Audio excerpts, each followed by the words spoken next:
सोचा है कि कुछ लोग हर महीने करोड़ों रुपए कमाते हैं, फिर भी उन्हें रोज सुबह 9 बजे ऑफिस जाने की जरूरत नहीं पड़ती, जबकि दूसरी तरफ करोड़ों लोग ऐसे हैं जो बिना नौकरी के सिर्फ एक महीना भी नहीं निकाल सकते। आखिर ऐसा क्यों? क्या अमीर लोग हमसे ज्यादा मेहनत करते हैं? जरूरी नहीं। असल फर्क उनकी कमाई में नहीं बल्कि उनकी सोच में होता है। एक आम इंसान अपनी पूरी जिंदगी इनकम कमाने में लगा देता है, लेकिन अमीर इंसान अपनी जिंदगी एसेट्स बनाने में लगाता है। यही वजह है कि जब वह सो रहा होता है, घूम रहा होता है या अपने परिवार के साथ समय बिता रहा होता है, तब भी उसके एसेट्स उसके लिए काम कर रहे होते हैं। अब आप सोच रहे होंगे कि क्या ये सिर्फ करोड़पतियों के लिए संभव है? बिल्कुल नहीं। अगर आपकी उम्र 18 से 30 साल के बीच है तो आज से ही ऐसे एसेट्स बनाना शुरू कर सकते हैं जो आने वाले 10 से 15 साल में आपकी पूरी फाइनेंशियल लाइफ बदल सकते हैं। लेकिन एक बात याद रखिए, इस वीडियो में मैं आपको कोई रातों रात अमीर बनने का सपना नहीं बेचने वाला। यहाँ बात होगी उन एसेट्स की जो धीरे धीरे आपकी वेल्थ बनाते हैं और लंबे समय तक आपके लिए पैसा कमाते हैं। तो चलिए शुरू करते हैं। Number 1, high income skill. अगर कोई मुझसे पूछे कि सिर्फ एक एसेट चुनना हो जिससे सबसे पहले शुरुआत करनी चाहिए, तो मैं बिना सोचे हाई इनकम स्किल चुनूंगा। क्यों?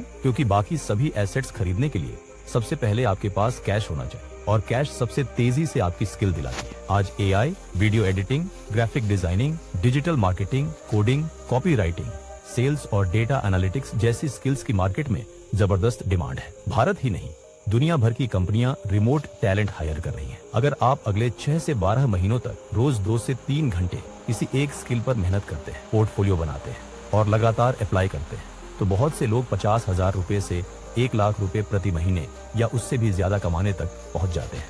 शुरुआत हर किसी की अलग होती है, लेकिन अच्छी स्किल आपके लिए कमाई के कई रास्ते खोल सकती है। सोचिए, अगर आपकी सैलरी 25,000 रुपए है और स्किल सीखने के बाद आपकी इनकम 70,000 रुपए या 1 लाख रुपए तक पहुंच जाती है, तो क्या आपके लिए इन्वेस्टिंग आसान नहीं हो जाएगी? यही कारण है कि अमीर लोग सबसे पहले खुद पर इन्वेस्ट करते हैं, क्योंकि स्किल एक ऐसा एसेट है जिसे कोई चुरा नहीं सकता, कोई मार्केट क्रैश खत्म नहीं कर सकता और जिसे आप दुनिया के किसी भी कोने में लेकर जा सकते हैं। लेकिन सिर्फ पैसे कमाना ही काफी नहीं है। अगर आपने सारा पैसा खर्च कर दिया तो फिर से शुरुआत वहीं से करनी पड़ेगी। इसलिए अब बात करते हैं उस एसेट की जो आपके पैसों को भी आपके लिए काम पर लगा देता है। Number 2, stocks. मान लीजिए आपने रिलायंस, टीसीएस या इन्फोसिस जैसी किसी मजबूत कंपनी का शेयर खरीदा। बहुत से लोग सोचते हैं कि उन्होंने सिर्फ एक शेयर खरीदा है, लेकिन असल में उन्होंने उस बिजनेस का छोटा सा हिस्सा खरीदा है। अगर वह कंपनी आगे बढ़ती है, प्रॉफिट कमाती है और उसकी वैल्यू बढ़ती है, तो लंबे समय में आपके इन्वेस्टमेंट की वैल्यू भी बढ़ सकती है। यही वजह है कि दुनिया के कई सफल निवेशक अच्छे बिजनेसेस में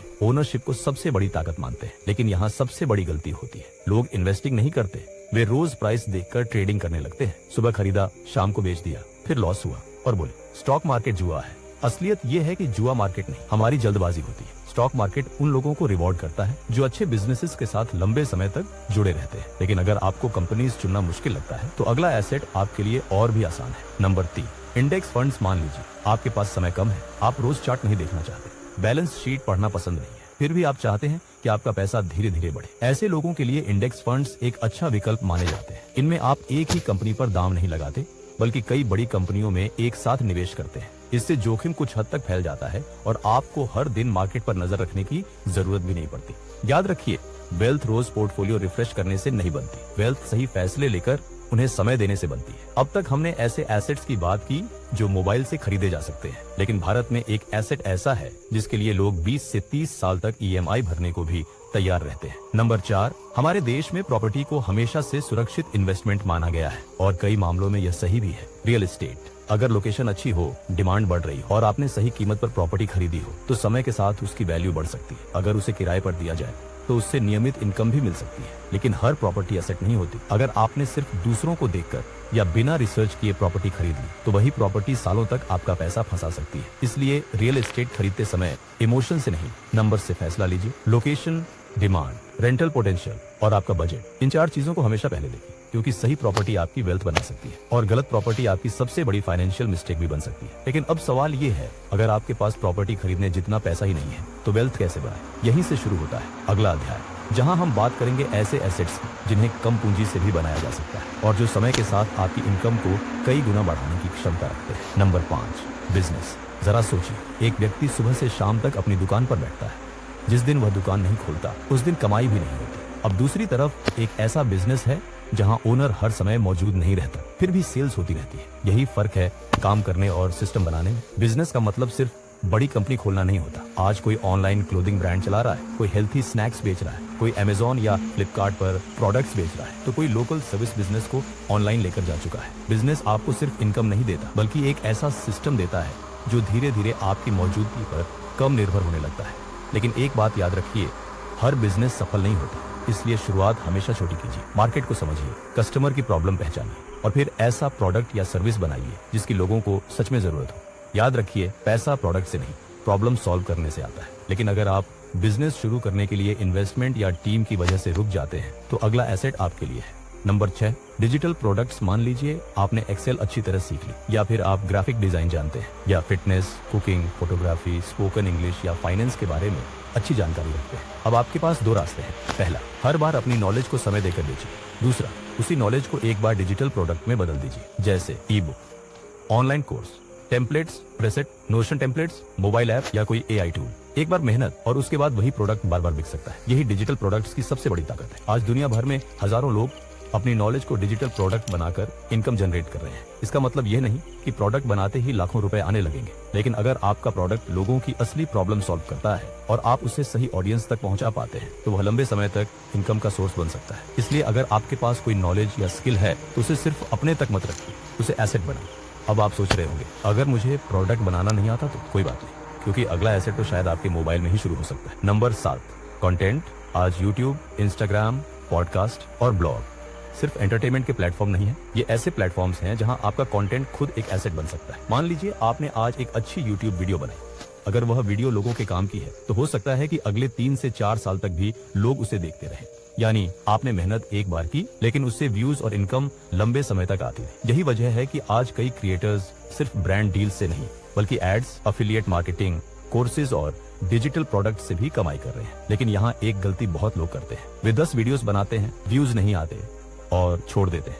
जबकि कंटेंट की दुनिया में जीत उसी की होती है जो लगातार सीखता है, बेहतर बनता है और हार नहीं मानता। याद रखिए, एक अच्छी वीडियो सिर्फ कंटेंट नहीं होती, वह आने वाले कई सालों तक इनकम देने वाला एसेट भी बन सकती है। लेकिन हर किसी को कैमरा के सामने आना पसंद नहीं होता और हर कोई क्रिएटर भी नहीं बनना चाहता। तो क्या ऐसा कोई एसेट है जो बिना बिजनेस और बिना कंटेंट बनाए भी आपको समय समय पर इनकम दे सके? बिल्कुल है। Number 8, dividend paying investments. जब ज्यादातर लोग इन्वेस्टिंग की बात करते हैं तो उनका ध्यान सिर्फ शेयर प्राइस बढ़ने पर होता है, लेकिन कुछ अच्छी कंपनीज ऐसी भी होती हैं जो अपने प्रॉफिट का एक हिस्सा इन्वेस्टर्स के साथ बांटती हैं। इसे डिविडेंड कहा जाता है। अगर आपके पास ऐसी कंपनीज में इन्वेस्टमेंट है तो समय समय पर आपको डिविडेंड के रूप में इनकम मिल सकती है। हालांकि डिविडेंड कभी भी निश्चित नहीं होता और कंपनी के प्रदर्शन पर निर्भर करता है, इसीलिए डिविडेंड को बोनस की तरह देखिए, गारंटी की तरह नहीं। कई अनुभवी इन्वेस्टर्स अपने पोर्टफोलियो में ऐसे इन्वेस्टमेंट्स इसलिए रखते हैं ताकि समय के साथ वेल्थ के साथ साथ कैश फ्लो भी बनता रहे। और सच कहूं, फाइनेंशियल फ्रीडम का असली मतलब सिर्फ करोड़ों की नेटवर्थ नहीं होता, बल्कि ऐसी स्थिति होती है जहां आपके एसेट्स धीरे धीरे आपकी जरूरतों का खर्च उठाने लगे। अब तक हमने 8 ऐसे एसेट्स देख लिए जो आपकी इनकम बढ़ा सकते हैं, वेल्थ बना सकते हैं और आपको फाइनेंशियल फ्रीडम की तरफ ले जा सकते हैं। लेकिन अभी 2 सबसे पावरफुल एसेट्स बाकी हैं। दिलचस्प बात यह है कि ज्यादातर लोग इन्हें कभी एसेट मानते ही नहीं, जबकि कई सफल लोग अपनी सबसे बड़ी सफलता का श्रेय इन्हीं 2 चीजों को देते हैं।